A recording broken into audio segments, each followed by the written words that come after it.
Hello everyone, কি অবস্থা সবার? Welcome back to the channel. So আজকে হচ্ছে আমরা ডেক্স কোড কিভাবে ফরম্যাটিং করতে হয় বা ডেক্স কোডটা কিভাবে আমরা সুন্দরভাবে লিখতে পারি সেটা আমরা দেখব। সো সাপোজ হচ্ছে আমাদের এক্সাম্পলের ক্ষেত্রে আমরা একটা মেজার্স ক্রিয়েট করে নিছি মেজার গ্রুপে, সেটা হচ্ছে আমাদের total quantity which is equals to count rose, যেটার ভিতরে আমরা হচ্ছে সেলসটা দিলাম। সো বেসিক্যালি যেটা করতেছে সেটা হলো এই কাউন্ট রোসটা হচ্ছে একটা একটা টেবিল নিবে অ্যান্ড এই টেবিলের ক্ষেত্রে অ্যান্ড সেখানে কাউন্ট করবে যে আমার এখানে আইটেম আসলে কতটা আছে। ওকে, সো এটা হচ্ছে জাস্ট আমরা এক্সাম্পল হিসেবে ইউজ করব। এটার ডিটেলস আমরা হচ্ছে ফার্দার পরে দেখব। ওকে, সো আমরা হচ্ছে এখানে একটা মেজার ক্রিয়েট করে নিয়েছি অ্যান্ড আমরা যেটা দেখব, বের করার চেষ্টা করবো। ফার্স্ট অফ অল আমরা সাপোজ আমাদের সেলসের থেকে আমরা হচ্ছে একটা কিছু ওয়্যার হাউসের যে কোডগুলো আছে সেগুলো নিলাম, ওয়্যারহাউসের কোডগুলো নিয়ে অ্যান্ড সাপোজ আমরা হচ্ছে ওয়্যারহাউস কোড অনুযায়ী আমরা হচ্ছে টোটাল কোয়ান্টিটিটা জানতে চাচ্ছি। সো এই ক্ষেত্রে হচ্ছে আমাদেরকে কোয়ান্টিটিটা দেখাবে।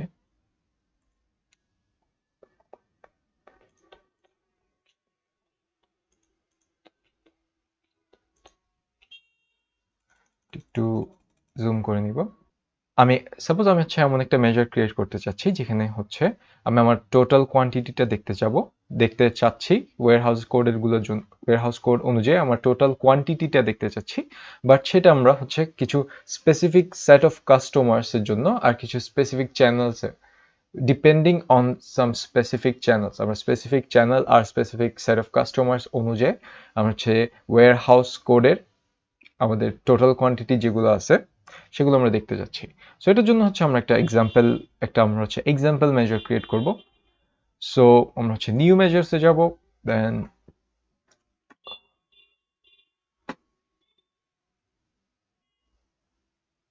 এক্সাম্পল হিসেবে আমরা হচ্ছে মেজারটার নাম দিব example formula. Okay, let's see. So first of all আমরা হচ্ছে ক্যালকুলেট ফাংশনটা দিব। দেন এখানে হচ্ছে আমরা আমাদের টোটাল কোয়ান্টিটিটাকে মেনশন করব যেটা আমরা ক্যালকুলেট করতে চাচ্ছি। দেন আমরা হচ্ছে ফিল্টার করব based on certain set of customers আর channel. Okay, so first of all আমরা কাস্টমারটা নিয়ে ডিল করি। So, আমরা হচ্ছে ফিল্টারটা দিব, ফিল্টার ফাংশন। দেন হচ্ছে আমরা সেলস টেবিল থেকে, যেহেতু আমরা সেলস টেবিলটা দিব কারণ আমরা হচ্ছে সেলস টেবিলসের কাস্টমার নেম ইন্ডেক্স নিয়ে ডিল করব। সো আমরা হচ্ছে কাস্টমার নেম ইন্ডেক্সটা দিব অ্যান্ড সাপোজ আমরা হচ্ছে 5 থেকে 20-এর মধ্যে হচ্ছে কাস্টমার ইন্ডেক্সগুলো নিয়ে ডিল করতে চাচ্ছি। তো আমরা হচ্ছে 5 দিয়ে is greater than 5 and sales customer is less than 20 এটা দিলাম। ওকে, এটা হচ্ছে আমার first filter. Then second filter হচ্ছে সেলস, আমরা আবার সেলস টেবিলটা ইউজ করব। দেন হচ্ছে আমরা চ্যানেল, যেহেতু চ্যানেলস নিয়ে ডিল করব, আমরা হচ্ছে সেলসে গিয়ে চ্যানেলসে যাব অ্যান্ড সাপোজ আমাদের চ্যানেলসগুলো যদি আপনি চেক করে দেখেন তাহলে দেখবেন এখানে বিভিন্ন ধরনের চ্যানেলস নেম আছে, যেটার মধ্যে একটা হলো হোলসেল, যেটা আমরা এই ফর্মুলার জন্য ইউজ করব। সো আমরা হচ্ছে ইকুয়ালস দিয়ে স্ট্রিং, যেহেতু এটা একটা স্ট্রিং, আমরা হচ্ছে হোলসেলটা লিখে দিব। ওকে, হোলসেলটা লিখে দিলে আমরা হচ্ছে আমাদের ফর্মুলাটা ক্লোজ করে দিব। দেন হচ্ছে আমাদের পুরো ফর্মুলাটা ক্লোজ করে দিব অ্যান্ড এটা হচ্ছে আমাদের হোপফুলি আমাদের ফর্মুলাটা কারেক্ট হবে। অ্যান্ড আমি যদি ওকে, এখন আমি যদি আমার ফর্মুলাটাকে বসাই তাহলে দেখবো আমার এখানে ফর্মুলাটা কাজ করতেছে। ওকে, আমরা যদি আমাদের ফর্মুলাটাতে দেখি এখানে কিন্তু আমরা অনেকগুলো ফাংশন ইউজ করছি অ্যান্ড একজন থার্ড পার্সন পার্সপেক্টিভ থেকে যদি আমরা জিনিসটা দেখি তাহলে জিনিসটা খুবই হযবরল লাগতে, অনেক ইন্টিমিডেটিং বা অনেক অনেক কিছুই এখানে কিন্তু অনেক কিছু ইনভলভড। সো আমাদের ক্ষেত্রে এটা কনফিউশন ক্রিয়েট করতে পারে। অ্যান্ড অ্যাবাউট দ্য ফর্মুলাস, আমরা এখানে অনেকগুলো ফর্মুলা ইউজ করছি যেমন ক্যালকুলেট, ফিল্টার্স অ্যান্ড এটসেট্রা। এগুলো এখন আমরা কভার করি নাই, বাট সামনে হচ্ছে সিরিজ আমরা কভার করবো, সো এটা নিয়ে প্যারা খাওয়ার দরকার নেই। Stick with the series and we will get through it. তো যেটা বলতেছিলাম সেটা হচ্ছে এখানে আমাদের অনেকগুলো ফাংশন আছে। সো একজন থার্ড পার্সন যখন আমাদের কোডটা পড়তে যাবে তখন সে অনেক দিকে কনফিউশন হবে। ফার্স্ট অফ অল এই ক্যালকুলেট চলতেছে, এখানে ফিল্টার হচ্ছে, আবার এখানে আরেকটা ফিল্টার হচ্ছে, সো অনেক কনফিউশন হতে পারে। সো এই কনফিউশনটা আমরা আসলে কিভাবে দূর করতে পারি সেটা হচ্ছে আমরা আমাদের কোডটাকে আরেকটু বেটার ভাবে ফরম্যাটিং করতে পারি।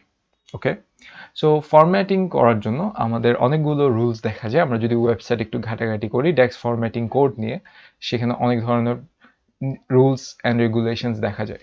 বাট আমরা যেটা করব সেটা হচ্ছে আমরা জাস্ট এটাকে সিম্পল রাখার চেষ্টা করব। অ্যান্ড এটা সিম্পল রাখার জন্য আমরা জাস্ট যেটা করতে পারি সেটা হচ্ছে আমরা প্রত্যেকটা ফাংশনে আমরা হচ্ছে প্রত্যেকবার একটা গ্যাপ রাখবো। সো এইটা বলতে আমি যেটা মিন করি সেটা হলো, ফার্স্ট অফ অল আমরা জাস্ট এই ক্যালকুলেটটা থেকে শুরু করি, এই ফাংশনটা থেকে। আমরা বেসিক্যালি যখন একটা নিউ ফাংশন ইউজ করবো, যেমন ক্যালকুলেট হচ্ছে একটা ফাংশন, আমরা সেই ক্ষেত্রে জাস্ট শিফট প্লাস এন্টার দিব। অ্যান্ড যেটা করবে সেটা হলো আমাদের একটা নিউ রোতে শিফট করবে, অ্যান্ড আমরা জাস্ট হচ্ছে স্পেস দিয়ে এটাকে জাস্ট একটু ভালো ফরম্যাটিং করব। নেক্সট আমরা সেটা অন্য ফাংশনগুলোর জন্য কন্টিনিউ করতে পারি। যেমন এখানে আমাদের নেক্সট ফাংশন হচ্ছে ফিল্টার ফাংশন। সো আমরা হচ্ছে ফিল্টারের আগে গিয়ে just shift plus enter click করবো। আমরা জাস্ট গুড ফরম্যাটিং এর জন্য স্পেস দিয়ে জাস্ট এটাকে একটু স্পেস আউট করে নিব। ওকে, এগেন আমাদের নেক্সট ফাংশন হচ্ছে ফিল্টার। সো সেম ভাবে আমরা হচ্ছে শিফট প্লাস এন্টার দিয়ে জাস্ট স্পেস দিয়ে জাস্ট এটাকে করে দিব, এইভাবে স্পেস করে দিব। সো আমরা যদি এখন আমাদের ফর্মুলাটাকে দেখি কম্পেয়ার টু প্রিভিয়াস ওয়ান, তাহলে দেখবো আমাদের ফর্মুলাটা পড়তে এখন খুবই ইজি। এখন খুবই একজন যখন আমাদের কোডটা পড়তে যাবে তখন তার ক্ষেত্রেও এই ফর্মুলাতে কি হচ্ছে এক্স্যাক্টলি সেটা বুঝতে খুবই ইজি হবে। সো এই ফরম্যাটিংটা আমরা করে থাকি যাতে আমাদের রিডেবিলিটির যে পারপাসটা সেটা ফুলফিল করতে পারে। অ্যান্ড এই ক্ষেত্রে আমরা এই হ্যাবিটটা যদি আমরা ফলো করতে পারি তাহলে আমাদের ডেক্স বুঝতে, দেন আমাদের ডেক্সের যে কোডিং যে এথিক্সগুলো, কোডিংয়ের যে ম্যানার্সগুলো সেগুলো আরও ভালোভাবে তুলে ধরতে পারবো আমরা। সো এটা ছিল জাস্ট আমাদের ডেক্স কোডটা কিভাবে ফরম্যাটিং করতে হয় এটার উপর একটা ভিডিও। সো আশা করি ভিডিওটি হেল্পফুল ছিল। আশা করি সবাই ভালো থাকবেন। Thank you.